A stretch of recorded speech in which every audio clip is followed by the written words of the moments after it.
Aleluia, glória a Deus. Você está feliz nessa tarde, meu irmão? E minha irmã? Glória a Deus, eu estou muito feliz de poder estar aqui com vocês. Poder ministrar uma palavra aos nossos corações, é um privilégio nós estarmos na casa do Senhor. Que maravilha! Você que nos acompanha também pelas nossas redes sociais, muito obrigado por estar conosco. Deixa aí nos comentários o seu pedido de oração, nós queremos orar pela sua vida, em nome de Jesus. Antes de você se sentar, eu gostaria que você abrisse a sua Bíblia em Lamentações de Jeremias, no capítulo 3. Lamentações de Jeremias, capítulo 3, do versículo 21 ao versículo 26. Nós iremos meditar nessa palavra nessa tarde, nesse início de noite. Lamentações de Jeremias, capítulo 3, do 21 ao 26. A palavra do Senhor vai nos dizer assim: quero trazer à memória o que me pode dar esperança. As misericórdias do Senhor são a causa de não sermos consumidos, porque as suas misericórdias não têm fim. 23. Para frente. Isso. Renovam-se cada manhã, grande é a tua fidelidade. A minha porção é o Senhor, diz a minha alma, portanto esperarei nele. Bom é o Senhor para os que esperam por ele, para a alma que o busca. E o 26, bom é aguardar a salvação do Senhor, e isso em silêncio. Pai, nós queremos te louvar, Senhor. Obrigado por essa oportunidade de estarmos na sua casa com saúde, podendo te adorar. Obrigado pelos meios de comunicação que o Senhor nos permite nos conectarmos com os nossos irmãos nas suas casas. Fala conosco nessa tarde, Senhor, em nome de Jesus. Amém, amém e amém. Você pode se assentar. E eu quero iniciar essa ministração de hoje fazendo uma pergunta para cada um de vocês. Você se acha uma pessoa que tem uma boa memória? Você tem boa memória? Ou você é uma pessoa que se esquece fácil das coisas, esquece rapidamente, não lembra nem o que almoçou? Tem pessoas que são assim, não lembram nem o que almoçou ontem, por exemplo, que roupa que estava ontem. Mas uma maneira de nós sabermos se você é uma pessoa boa de memória é se você é aquela pessoa que se lembra com facilidade de rostos, de nomes, de números, de telefone, de endereço, de situações como essa com uma certa facilidade. É sinal que você é uma pessoa que tem uma boa memória. Se você é uma pessoa que se lembra de grande parte da sua infância, você que é um pouco mais velho, um pouco mais avançado em idade, se você é uma pessoa que se lembra com certa facilidade da tua infância, parabéns, porque você é uma pessoa que pode ser considerada que tem uma boa memória. E ter uma boa memória acaba sendo objeto de consumo de muitas pessoas. Principalmente de pessoas que precisam estar sempre se recordando de algumas informações, como por exemplo estudantes que precisam se lembrar constantemente de informações para realizar os seus exames acadêmicos, como pessoas que trabalham diretamente com o público, que necessitam estar sempre se lembrando de rostos, de fisionomias, de nomes, para que tenham um melhor relacionamento, uma melhor comunicação com o seu cliente. Como analistas que lidam com informações de cálculos e pesquisas. Enfim, fazer uso da memória nos dias de hoje é algo diário e essencial. Quantas senhas você tem? Senha de internet, senha do alarme, senha de Facebook, senha do Instagram, senha do banco via o aplicativo, senha do caixa eletrônico, é senha para isso, senha para aquilo. Tem pessoas que têm até uma caderneta com as suas senhas todas anotadas para não se perder, como é o caso do meu sogro. Tem uma cadernetinha com todas as senhas, porque são tantas senhas que nós precisamos decorar hoje, nós acabamos esquecendo. Quantos números de documentos nós precisamos ter na nossa memória, como por exemplo o CPF. Tenho certeza que já perguntaram para você, CPF na nota? Então, enfim, meus irmãos, fazer o uso da memória nos nossos dias é algo que se torna essencial, é algo necessário para nós nos dias de hoje. Só que o uso da memória ele pode ter duas vias: nos recordarmos de coisas boas ou recordarmos de coisas más, coisas ruins.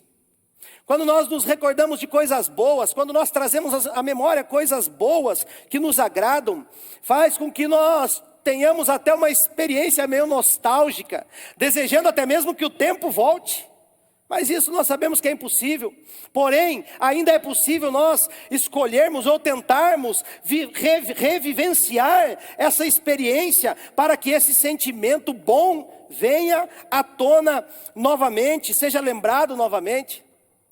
Já nos lembrarmos de coisas más, coisas ruins, nos faz ter um sentimento de repulsa por aquela situação vivida. E até mesmo nos faz desejar que nós venhamos apagar aquilo da nossa memória. Mas isso é também impossível. Só que o que eu quero dizer para você é que a palavra do Senhor nos diz que todos nós estamos sujeitos a passar por aflições, a passar por momentos de tribulação, a passar por momentos de dificuldade, momentos difíceis na nossa vida. O próprio Jesus Cristo, Ele falou para mim e para você que no mundo nós teremos aflições. O apóstolo Paulo também diz para nós, nos orienta, que nós precisamos estar preparados para o dia mau. Mas a grande questão é quando essas aflições elas vão se prolongando. É quando o dia mau ele vai se tornando em dias maus, ou semanas más, ou até mesmo meses maus. E a pergunta é, nessa tarde para mim e para você, o que é que Deus deseja que nós nos lembremos em momentos como esse? Como que Deus deseja que eu e você usemos a nossa memória em situações como essa? A recomendação está nesse texto que nós acabamos de ler, em Lamentações de Jeremias, capítulo 3, do versículo 21 ao versículo 26. E para nós entendermos melhor a mensagem aqui desse texto, é importante nós considerarmos o contexto em que ele foi escrito. Judá, o reino que correspondia à região sul da divisão de Israel, ela sofreu 3 invasões seguidas de saque, de destruição e de cativeiro por parte do Império da Babilônia. A última invasão ela ocorreu no ano 586 a.C. E essa passagem de Lamentações, ela foi escrita justamente quando Jerusalém tinha sido invadida pelo rei Nabucodonosor. E então Jeremias começou a escrever sobre o sofrimento que o povo estava passando aqui por conta dessa invasão. A cidade havia ficado deserta.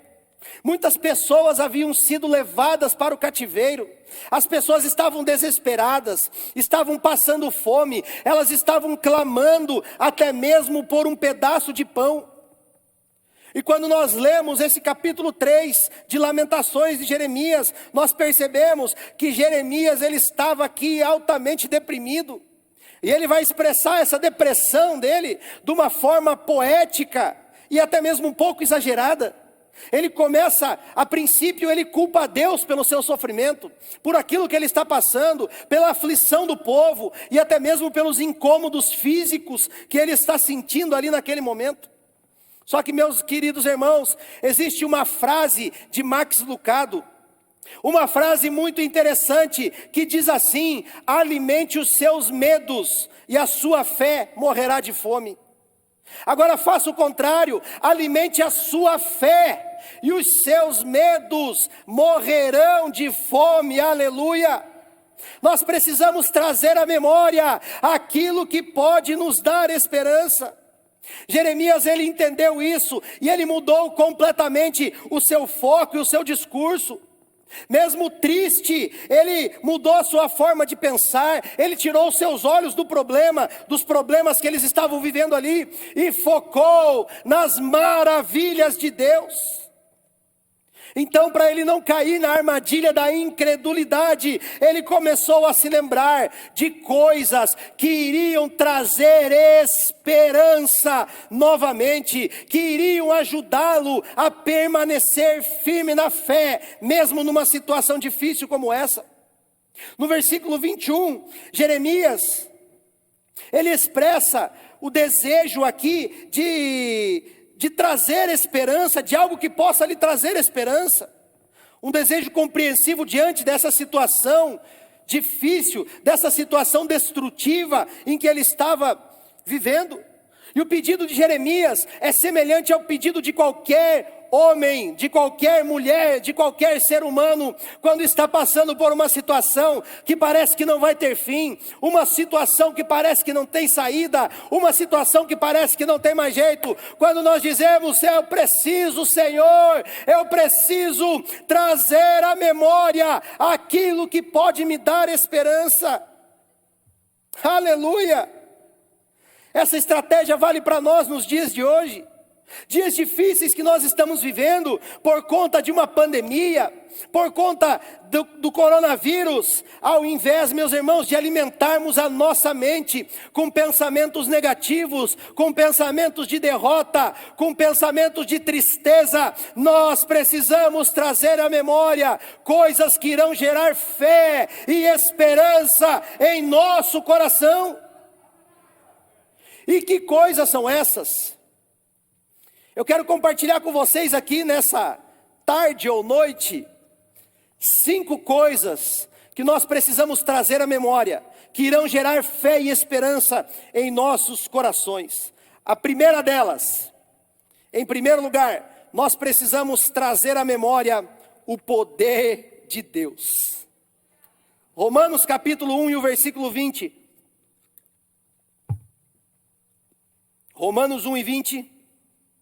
Vai dizer assim: porque os atributos invisíveis de Deus, assim o seu eterno poder, como também a sua própria divindade, claramente se reconhecem desde o princípio do mundo, sendo percebido por meio das coisas que foram criadas.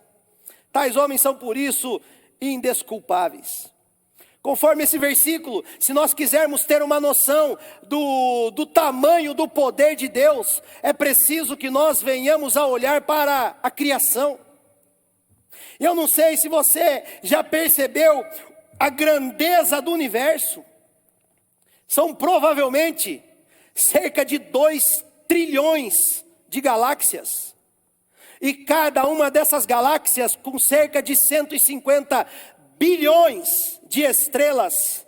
E a nossa palavra de Deus, a Bíblia diz que o nosso Deus, Ele conhece e chama cada estrela pelo seu nome, e o universo cabe na palma da sua mão. Aleluia!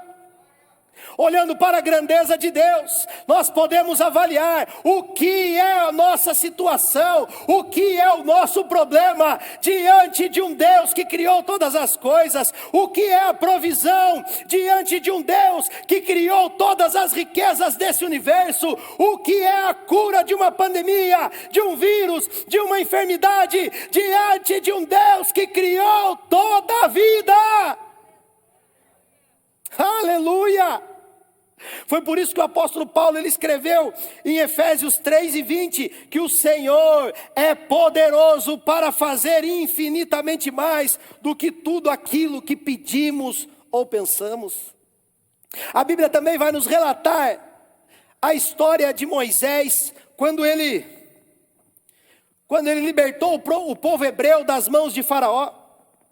Eles peregrinaram durante 40 anos pelo deserto, rumo à terra prometida, e para sustentá-los, Deus realizava um milagre todos os dias, mandando alimento do céu para o povo hebreu, alimento esse chamado de maná.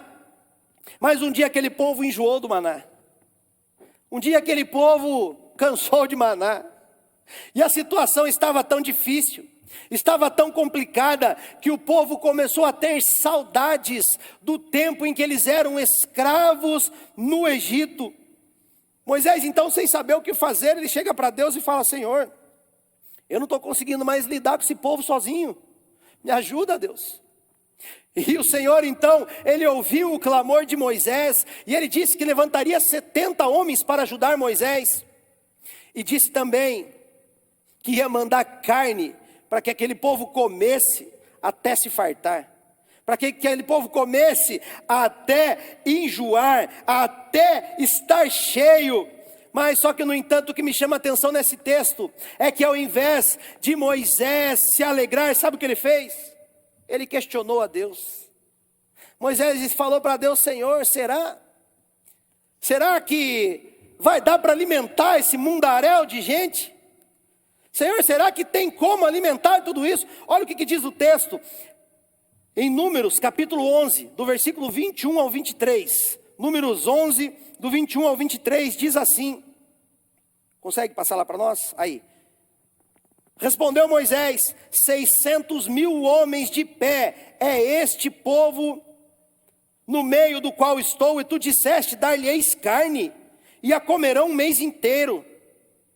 Matar-se-ão para eles rebanhos de ovelhas de gado que lhes bastem? Ou se juntarão para eles todos os peixes do mar que lhes bastem? Porém, o Senhor respondeu a Moisés: ter-se-ia encurtado a mão do Senhor? Agora mesmo verás se cumprirá ou não a minha palavra. Em outra versão diz assim: estará limitado o poder de Deus? Agora você verá se cumprirá ou não a minha palavra. Sabe o que acontece? Infelizmente nós muitas vezes agimos exatamente igual Moisés. Deus, ele nos mostra o caminho. Deus, ele nos mostra a nossa bênção. Deus, ele nos mostra a direção que nós precisamos seguir. Ele nos mostra o caminho que nós precisamos seguir. Ele nos mostra qual decisão nós precisamos tomar. Mas muitas vezes eu e você falamos: ah, Deus, mas será? Será que vai dar certo? Será que eu vou conseguir? Será que eu sou capaz? Será que eu vou conquistar isso? Será que isso não é muito arriscado? Será que isso não é muito perigoso? E por aí vai. São tantas desculpas que eu e você damos. E então o Senhor olha para mim e para você e diz a mesma coisa que ele disse para Moisés: será que o meu poder está limitado?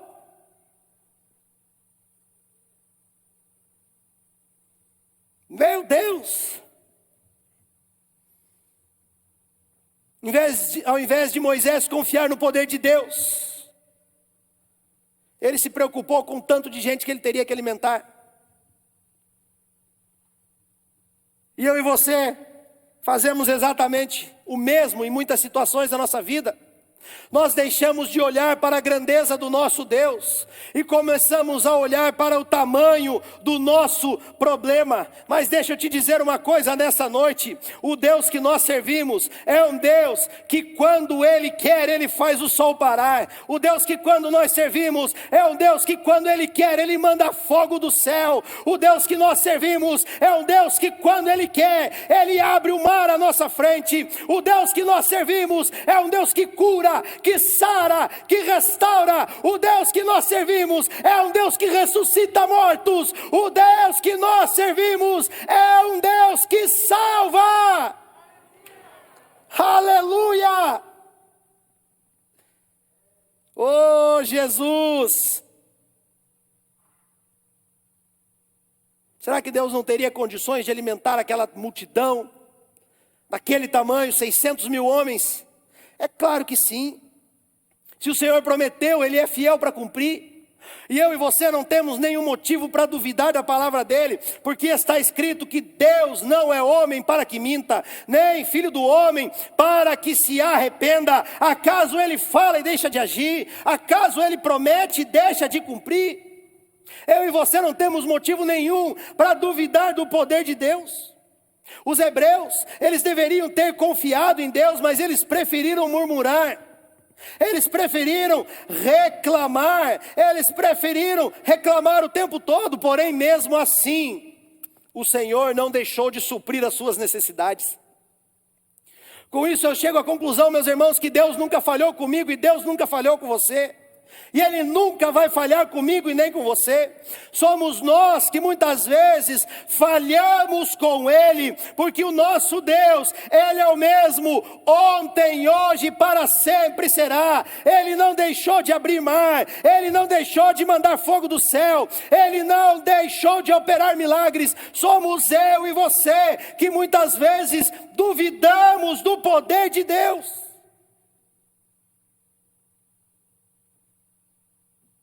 Quando os problemas eles se tornam grandes demais na nossa vida e parece que não tem mais jeito, parece que vai ser impossível de resolver, parece que não vai ter mais saída, parece que aquilo ali é o fim. Muitas vezes nós fraquejamos e chegamos a pensar em desistir, em largar tudo. Quantos aqui já pensaram em desistir alguma vez na sua vida? Levante sua mão aí, só para mim ver que eu não estou sozinho.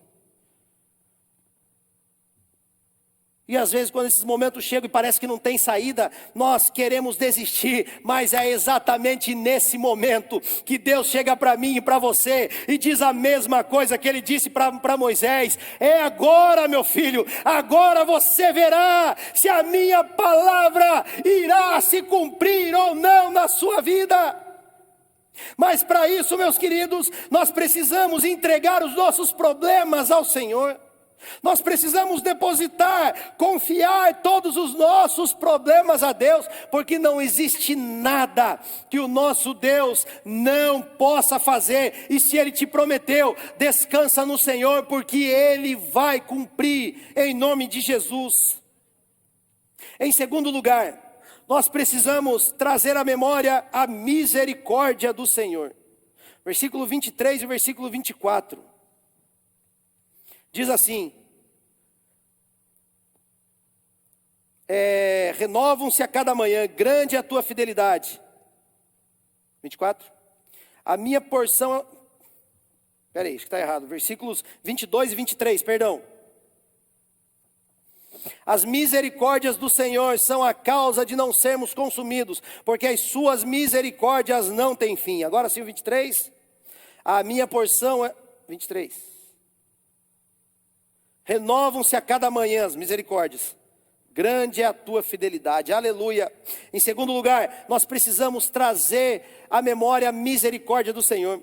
A misericórdia, a tradução dessa palavra misericórdia usada aqui nesse texto, ela pode ser outras palavras sinônimos de misericórdia, que é benignidade, piedade, bondade, e que refletem o amor de Deus pela humanidade.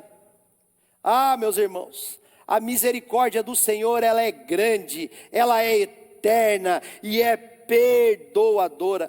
Misericórdia é aquilo que Deus sente pelo ser humano pecador como eu e você, e é exatamente aquilo que eu e você precisamos diante de um Deus santo. Quando a pessoa ela acha que não tem mais jeito a sua vida, quando ela não tem mais esperança, quando ela acha que por causa dos seus erros que ela já cometeu, que não tem mais jeito, é preciso ela se lembrar que existe um Deus misericordioso e que estará sempre de braços abertos, pronto para receber o pecador e perdoá-lo quando ele estiver arrependido, porque o nosso Deus tem prazer na misericórdia. Deus, ele não fica indiferente a nenhuma situação que eu e você passamos, não. Muito pelo contrário, Ele sente as nossas dores como se fosse dele. Como é maravilhoso esse versículo: as misericórdias do Senhor não têm fim, elas são incalculável, imensurável, que não tem limites. Essas são expressões que nos ajudam a entender de uma forma mais profunda as misericórdias de Deus. Não dá para calcular porque ela foge dos padrões humanos, não dá para mensurar pela mesma razão. Ela é infinita, ela não tem começo, não tem meio e não tem fim. E como se não bastasse as misericórdias do Senhor não terem fim, elas se renovam a cada manhã. Ou seja, a cada dia eu posso contar com as misericórdias de Deus totalmente atualizadas, renovadas, zeradas em meu favor. E elas não serão as mesmas de ontem e nem as mesmas de amanhã, porque elas se renovam a cada dia. Eu e você somos pecadores e nós não merecemos as misericórdias do Senhor. Mas é pela misericórdia de Deus que eu e você estamos aqui hoje. É pelas misericórdias do Senhor que nós estamos com saúde. É pela misericórdia do Senhor que nós levantamos cedo todos os dias para ganhar o nosso pão de uma forma honesta. É pelas misericórdias do Senhor que eu e você estamos aqui hoje. É pelas misericórdias do Senhor que nós estamos vivos. Ele tem misericórdia das nossas vidas e essa é a causa de nós não sermos consumidos. Aleluia, aleluia.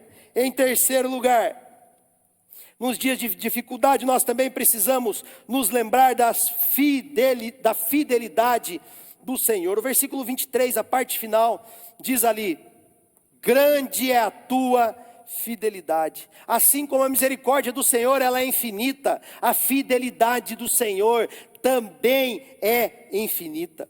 Deus é fiel e Ele expressa a sua fidelidade através do cumprimento da sua palavra.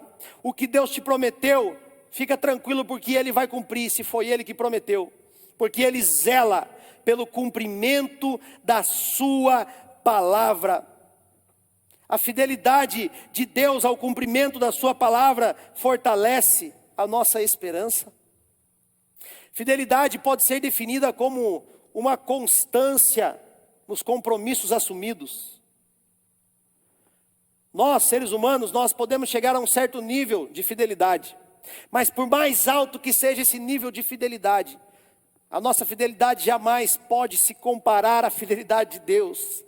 Porque somente Ele é fiel, independente das circunstâncias. Você sabia que mesmo antes desse mundo existir, Deus já te amava? E Deus tinha um plano para a sua vida. O plano dele é que eu e você fizéssemos parte da família dele. O plano dele é que eu e você tivéssemos um relacionamento sincero com ele. O plano dele é que eu e você permaneçamos com ele até o fim, que nós sejamos fiéis até o fim e que a nossa vida seja transformada em nome de Jesus. Deus planejou cada dia da sua vida, mesmo antes de você nascer, mesmo antes de você ser gerado no ventre da sua mãe. Deus já te conhecia completamente. E diante disso, talvez você até se pergunte: meu Deus, mas por que é que o Senhor me ama tanto assim? Não ache que o Senhor vai te responder te dando uma carta de todas as suas qualidades ou das coisas que o levam a te amar.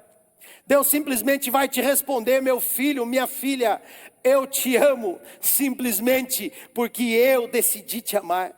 Eu te amo simplesmente porque eu resolvi te amar. E isso é maravilhoso, porque mostra para nós que a fidelidade de Deus não depende das nossas ações. A fidelidade de Deus não depende daquilo que eu faço certo ou daquilo que eu faço errado. Não, simplesmente depende de que Ele é fiel e ponto final.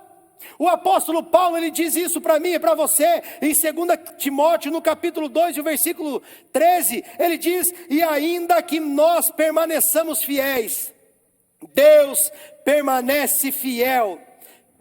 Ainda que nós permaneçamos infiéis, Deus permanece fiel, porque não pode negar a si mesmo. Ah, meu querido, portanto, mesmo que você fuja, Deus permanece. Mesmo que você fale, o nosso Deus não se abala. Mesmo que você duvide, Deus permanece firme, porque a fidelidade dele está acima de todas as coisas que eu e você possamos imaginar.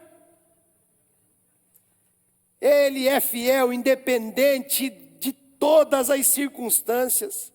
Então não tenha medo de ir ao encontro de Deus. Aliás, se existe uma pessoa que você não precisa ter medo de abrir o seu coração, é para Deus, porque Ele te ama e te ama de uma forma incondicional. Quando nós estamos na presença de Deus e nós abrimos o nosso coração, quebrantamos o nosso coração com sinceridade e pedimos perdão dos nossos pecados, nos arrependemos dos nossos pecados, a Bíblia diz no Salmo 51 que o Senhor, Ele não rejeita um coração quebrantado, um coração contrito. E quando nós fazemos fazemos isso, as misericórdias do Senhor nos alcançam. E daí, meu irmão e minha irmã, já não há mais condenação alguma, já não há mais motivo algum para nós sentirmos culpa, porque toda a culpa o Senhor já derramou sobre Jesus Cristo na cruz do Calvário. A minha e a sua culpa foi derramado sobre Jesus. Jesus, mesmo sem ter pecado algum, Ele foi para aquela cruz, Ele se tornou maldição, para que eu e você nos tornássemos puros, salvos, em nome de Jesus. E hoje Ele está te chamando para ter um relacionamento com Ele, para permanecer com Ele até o fim. Em nome de Jesus, a fidelidade do Senhor dura para sempre. Em quarto lugar, nós precisamos nos lembrar da bondade de Deus. Versículo 25. Bom é o Senhor para os que esperam por Ele, para a alma que o busca. Bondade é a expressão de amor para com o nosso próximo. Bondade é o desejo de realizar aquilo que é bom e aquilo que é de melhor para com o nosso próximo. E Deus, Ele é bondoso para conosco. Aleluia. Na verdade é isso que Satanás sempre tenta colocar na nossa mente.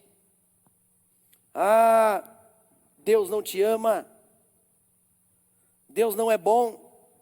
Se Deus fosse bom, não estava deixando você passar por esse momento. Se Deus te amasse, Ele não deixava você passar por esse sofrimento que você está passando. Mas Deus, Ele não demonstra que nos ama somente através de palavra ou através de discurso.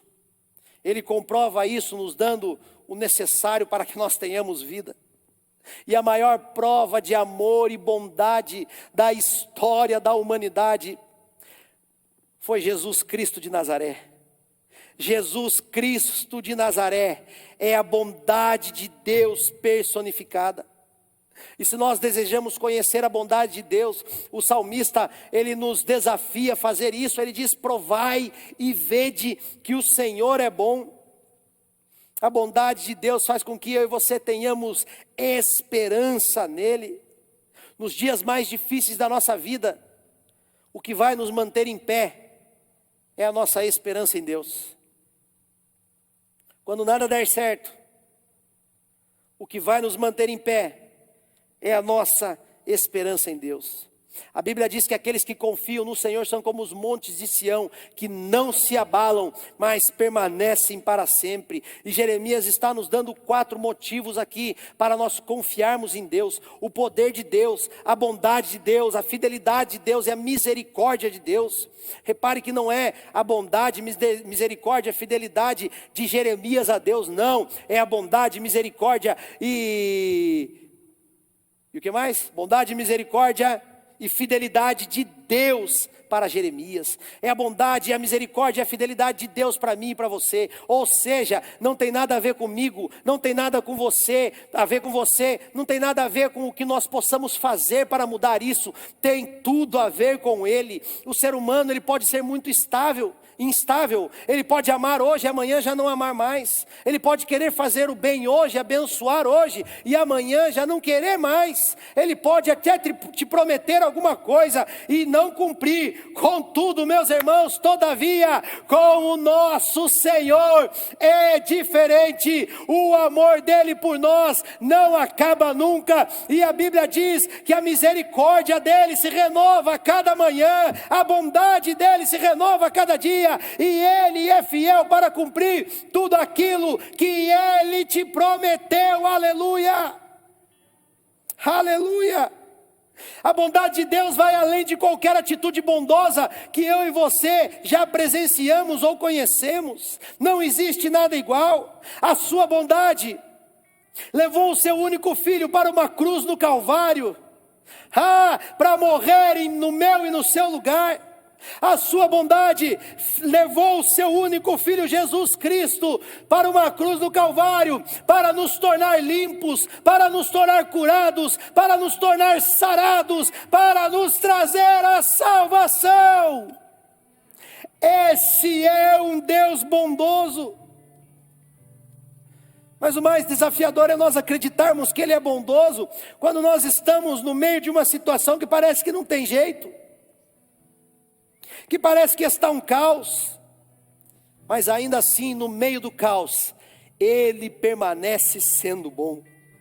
As nossas circunstâncias ou os nossos acontecimentos não mudam a bondade de Deus. Deus pode transformar o meu e o seu caos, em nome de Jesus, mas Ele nos chama para permanecermos firmes, para nos mantermos em pé, mesmo quando as coisas não vão bem. Nos dias maus nós somos bombardeados por notícias negativas, notícias pessimistas, notícias de derrota, e por isso é importante nós aprendermos a alimentar a nossa mente e o nosso coração com notícias que irão gerar fé em nossos corações, fé e esperança em nossos corações. E em quinto lugar, para encerrar, nós precisamos nos lembrar que somente o Senhor nos traz a salvação. Versículo 26.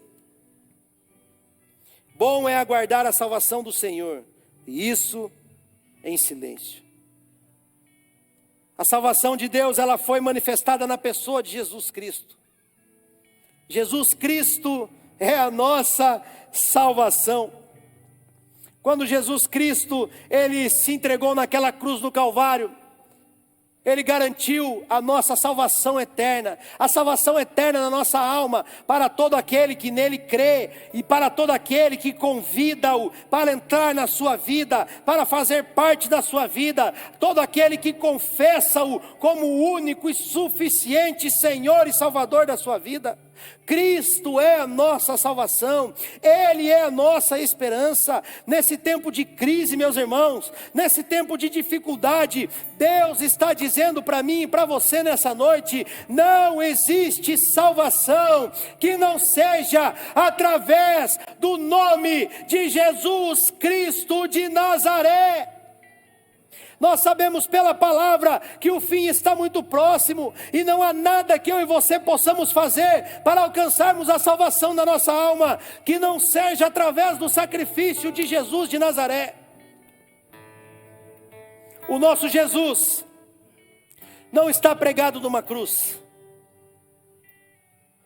O nosso Jesus, Ele se entregou no meu lugar, Ele se entregou no seu lugar.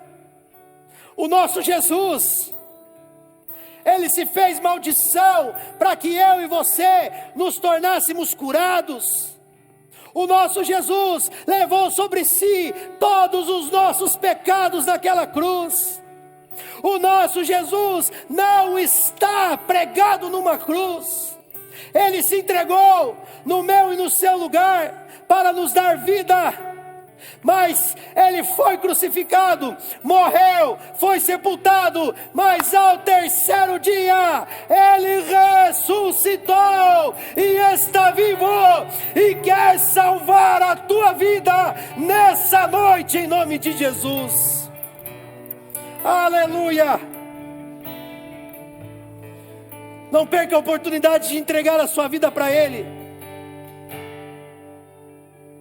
Eu não sei se existem pessoas aqui no templo que até hoje não entregou a sua vida para Jesus, que até hoje não fez uma oração confessando Jesus como único e suficiente Senhor e Salvador da sua vida.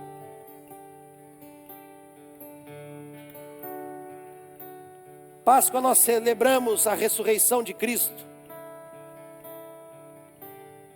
Jesus Cristo está aqui nessa noite. Talvez você queira entregar a sua vida para Jesus. E se existe alguém aqui em nosso meio, dá um sinalzinho, que nós queremos orar com você. Mas talvez você que nos assiste na sua casa, talvez você ainda não fez essa oração, confessando Jesus como único e suficiente Senhor e Salvador da sua vida. Não perca tempo, não deixe para amanhã. Talvez você pergunte: pastor, eu quero entregar a minha vida para Jesus. O que eu devo fazer? É muito simples. Em primeiro lugar, você deve reconhecer que você é um pecador. Você deve confessar os seus pecados, se arrepender dos seus pecados e não voltar mais a fazê-los. Em segundo lugar, a Bíblia diz em Romanos capítulo 10, o versículo 9, que se com a tua boca você confessares Jesus Cristo, e em teu coração você crê que Deus o ressuscitou dentre os mortos, você será salvo. Então é muito simples, basta você se arrepender do seu pecado e aceitar Jesus e convidá-lo para entrar na sua vida. Eu quero orar com você que nos assiste nessa noite, e quero orar com você que está aqui também na igreja. Queria convidar a igreja para se colocar em pé nesse momento. Aqui todos já entregaram a sua vida para Jesus que estão aqui, mas eu queria convidá-lo a colocar a mão no seu coração nessa tarde, e nós renovarmos a nossa aliança com Deus. Nós orarmos ao Senhor. Você que está na sua casa, faça o mesmo. Aí na sua sala, no seu quarto, coloque a mão no seu coração e ore junto comigo. Pai, eu reconheço que eu sou um pobre pecador. Eu me arrependo dos meus pecados. Me ajuda, Senhor, a não voltar a praticar os mesmos pecados que eu praticava até o dia de hoje, ó Pai. Eu quero me entregar a minha vida a Ti, porque eu creio que o Senhor é o Filho de Deus. Eu creio no sacrifício da cruz do Calvário. Eu creio que o Senhor se entregou em meu favor, e o Senhor ressuscitou ao terceiro dia e vivo está.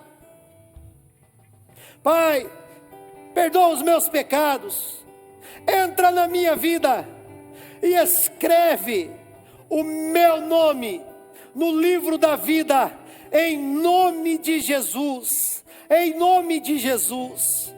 Amém, amém e amém. Aleluia. Para que nós tenhamos a nossa vida direcionada pela esperança, é necessário nós trazermos a nossa memória essas verdades bíblicas aqui de Lamentações capítulo 3, do 21 ao 26. Momentos difíceis nós precisamos nos lembrar do poder de Deus, das misericórdias do Senhor, da fidelidade do Senhor, da bondade do Senhor, e de que existe salvação para mim e para você através de Jesus Cristo. Aleluia. Por pior que seja a situação que eu e você possamos estar vivendo nesse momento, sempre existe motivos para nos alegrarmos e celebrarmos ao nosso Senhor Jesus que está vivo. Hoje é dia de Santa Ceia, Santa Ceia do Senhor.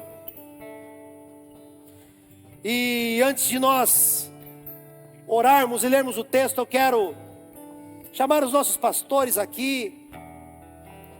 Eles vão estar levando a Santa Ceia para vocês, enquanto o nosso ministério de louvor estará adorando ao Senhor nesse momento.